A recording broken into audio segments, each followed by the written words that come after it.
नमस्कार मंडळी, आज बनवूया टिफिनसाठी चमचमीत अशी ढोबळी। बरं, ही भाजी ना अगदी 10 मिनिटात बनवून तयार होते बरं का। त्यामुळे सकाळच्या घाई गडबडीमध्ये तुम्ही ही रेसिपी बनवू शकता। ज्यांना ढोबळी मिरची आवडत नाही ना, या पद्धतीने बनवून बघा, घरातील सगळ्याच मंडळीला नक्कीच आवडेल। त्यासाठी सगळ्यात आधी ताजी ढोबळी घ्यायची आणि खूप मोठ्या आकाराची नाही तर मध्यम आकाराची लहानशी ढोबळी घ्यायची, ज्याची साल जी आहे ती वरची अशी पातळ असते, खूप जाड अशी याची साल नसते, म्हणजे ती शिजते सुद्धा खूप लवकर आणि याची जी भाजी आहे ना ती सुद्धा चविष्ट लागते। अजिबात त्याचा ढोबळीचा उग्र वास येत नाही। त्यासाठी इथं मी घेतलेली आहे पाव किलो ढोबळी आणि आपण जसं भरलं वांग बनवण्यासाठी वांग चिरून घेतो अगदी त्याच पद्धतीने इथं मी ही ढोबळी चिरून घेते। यासाठी अगदी मस्त असा झटपट मसाला सुद्धा बनवणार आहे, जो अगदी 2 मिनिटांमध्ये तुम्ही बनवून तयार करू शकता। तर चला, इथं याच पद्धतीने मी सगळी ढोबळी चिरून घेतली। यामध्ये फारशा बिया नसतात, पण जरी जास्त बिया असल्या तरी तुम्ही सगळ्या बिया काढून टाकल्या तरी सुद्धा चालणार आहे। त्यानंतर ह्या मिरच्या व्यवस्थित अशा चिरून घेतल्यानंतर स्वच्छ धुवून घ्यायच्या। त्यानंतर इथं आपण छोटंसं वाटण तयार करूया, ज्यामुळे या ढोबळीची जी चव आहे ना ती कमाल येते। त्यासाठी इथं मी सुकं खोबरं घेतलं आहे थोडंसं, त्यानंतर भरपूर सारा लसूण घेतला आहे। त्यानंतर इथं आपल्याला यामध्ये घालायची कोथिंबीर, भरपूर सारी कोथिंबीर यामध्ये घालायची, म्हणजे जी आपली ढोबळी आहे ना ती चवीला छान लागते। त्यानंतर मिक्सरचं भांडं लावून घ्यायचं आणि याची छान अशी बारीक पेस्ट तयार करून घ्यायची। यामध्ये पाणी घालायचं नाही, एवढं मात्र लक्षात ठेवा। हे बघा, अशा पद्धतीने। आता भाजलेल्या शेंगदाण्याचा कूट प्रत्येकाच्याच महाराष्ट्रीयन घरांमध्ये अवेलेबल असतो, नसेल तर तुम्ही यासोबतच थोडेसे शेंगदाणे वाटून घेतले तरीसुद्धा चालणार आहे। इथं मी अंदाज म्हणजे जो शेंगदाण्याचा कूट आहे तो घेतलेला आहे, तुम्ही मोजून 2-3 चमचे घेतला तरीसुद्धा चालणार आहे। त्यानंतर जे आपण वाटण तयार करून ठेवलं होतं हे वाटण यामध्ये घालायचं। हवं असेल तर फोडणीसाठी तुम्ही थोडंसं वाटण ठेवलं तरीसुद्धा चालणार आहे। त्यानंतर यामध्ये घालायची हळद, तर यामध्ये खूप सारे मसाले घालण्याची गरज नाही। त्यानंतर इथं मी घातला आहे कांदा लसूण मसाला, धना पावडर आणि जे साठवणीतलं आपलं घरगुती लाल तिखट असतं तेवढंच यामध्ये घालायचं। चवीनुसार मीठ घालायचं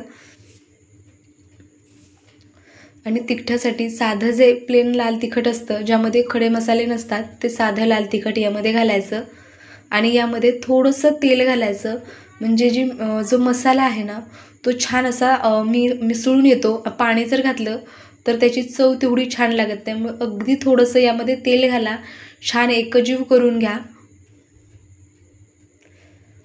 हे बघा, अशा पद्धतीने अगदी सुंदर हा मसाला बनवून तयार झाला आहे। तेल घातल्यामुळे याच्यात जो घमघमाट आहे ना तो इतका सुंदर येतो।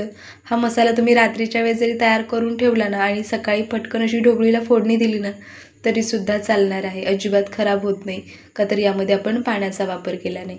त्यानंतर आता मिरच्या स्वच्छ धुतलेल्या आहेत, आपण चिरून घेतल्यात। यामध्ये जो हा मसाला आपण बनवून घेतला आहे हा मसाला घालायचा, व्यवस्थित असा दाबून भरायचा, म्हणजे कसं जी मिरची आहे ना ती चव खूप छान येते। आता इथं अशाच पद्धतीने मी सगळ्या मिरच्या भरून घेणार आहे। तर इथं ढोबळीच्या ऐवजी तुम्ही कारलं बनवू शकता किंवा याऐवजी वांग्याची भाजीसुद्धा तुम्ही बनवू शकता। इथे बघा, अशा प्रकारे मी सगळा मसाला भरून घेतला आहे। तर तुम्ही आज आपल्या चॅनलवर पहिल्यांदा आला असाल तर तुम्ही आपल्या चॅनलला सबस्क्राईब करून घ्या आणि हा व्हिडिओ तुम्हाला आवडला असेल, ही रेसिपी तुम्हाला हेल्पफुल वाटत असेल तर व्हिडिओला सुद्धा लाईक करा आणि हा व्हिडिओ तुम्ही तुमच्या मित्रपरिवारामध्ये शेअर करू शकता, ज्यामुळे ते सुद्धा टिफिनसाठी अशा छान छान भाज्या सहज बनवू शकतील। तर इथं बघा, मी सगळ्या ढोबळी मिरचीमध्ये जो मसाला आपण तयार करून घेतला तर तो सगळा भरून घेतला आहे। आता याला आपण मस्त अशी फोडणी देऊया।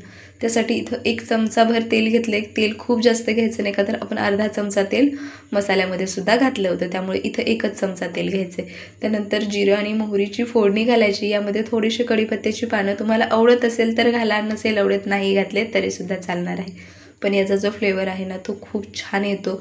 त्यामुळे इथं मी जी छान अशी कोळी जी कढीपत्त्याची पानं असतात ना पुढची, ती यामध्ये घातलेली आहेत। फोडणी छान तडतडली की जो थोडासा शेंगदाण्याचा जो मसाला उरला होता तो मसाला यामध्ये घालायचा। छान असा हा मसाला आपल्याला खमंग असा परतून घ्यायचा आहे। हे बघा, गॅसची फ्लेम थोडीशी कमी ठेवायची। शेंगदाणे आहेत ते पटकन करपू शकतात, त्यामुळे थोडंसं यामध्ये पाणी घालायचं, व्यवस्थित असं मिक्स करून घ्यायचं। खूप छान याचा घमघमाट येतोय। त्यानंतर आपण ज्या मिरच्या भरून ठेवल्या होत्या ह्या मिरच्या घालायच्या। तर महत्त्वाची गोष्ट म्हणजे ढोबळी मिरचीची जी भाजी बनवण्यासाठीची मिरची असते ती शक्यता लहान आकाराची घ्यायची, मोठी अजिबात घ्यायची नाही. जर मोठी घेतली तर मग ती तुम्ही अशी बारीक बारीक चिरून याच पद्धतीने मसाला बनवू शकता. पण अशी भरली ढोबळी ना चवीला खरंच खूप छान लागते आणि टिफिनमध्ये तर एकदम मस्त आहे ही. त्यामुळे तुम्ही सहज बनवू शकता. बनवायलासुद्धा वेळ लागत नाही, खूप जास्त साहित्य याला लागत नाही, त्यामुळे कोणीही सहज बनवू शकतं. आता यामध्ये अगदी कपभर पाणी तुम्ही घाला आणि ही व्यवस्थित अशी ढोबळी आपल्याला शिजवून घ्यायची. मसाला बनवत असताना सुद्धा आपण मिठाचा वापर केला होता, तरीसुद्धा इथं मी अगदी थोडंसं मीठ घातलं का तर मला थोडंसं मीठ कमी वाटलं म्हणून मी पुन्हा थोडंसं मीठ घातलेलं आहे.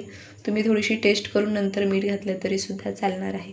त्यानंतर इथं थोडंसं पाणी घालायचं आणि ह्या ढोबळी मिरचीवर एक छानसं ताट झाकून ठेवायचं आणि अगदी 3 ते 4 मिनटामध्ये ही चमचमीत अशी टिफिनसाठी आपली ढोबळी तयार होते. तर तुम्ही बघू शकता अगदी मस्त अशी ही तयार झाली.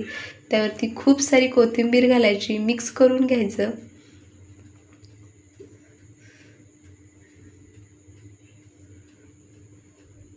बघा छान असं आता याला मी मिक्स करून घेणार आहे. गॅसची फ्लेम अगदी लो करून ठेवलेली आहे मी, म्हणजे करून आपला जो हा ढोबळीचा मसाला आहे ना हा करपणार नाही.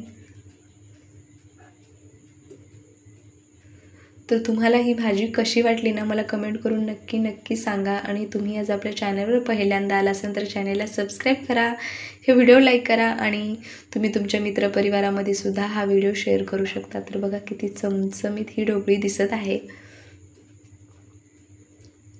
वेळात वेळ काढून तुम्ही संपूर्ण रेसिपी पाहिली त्याबद्दल खूप खूप आभारी आहे. तर चला मस्त असा टिफिनसुद्धा भरून घेऊया.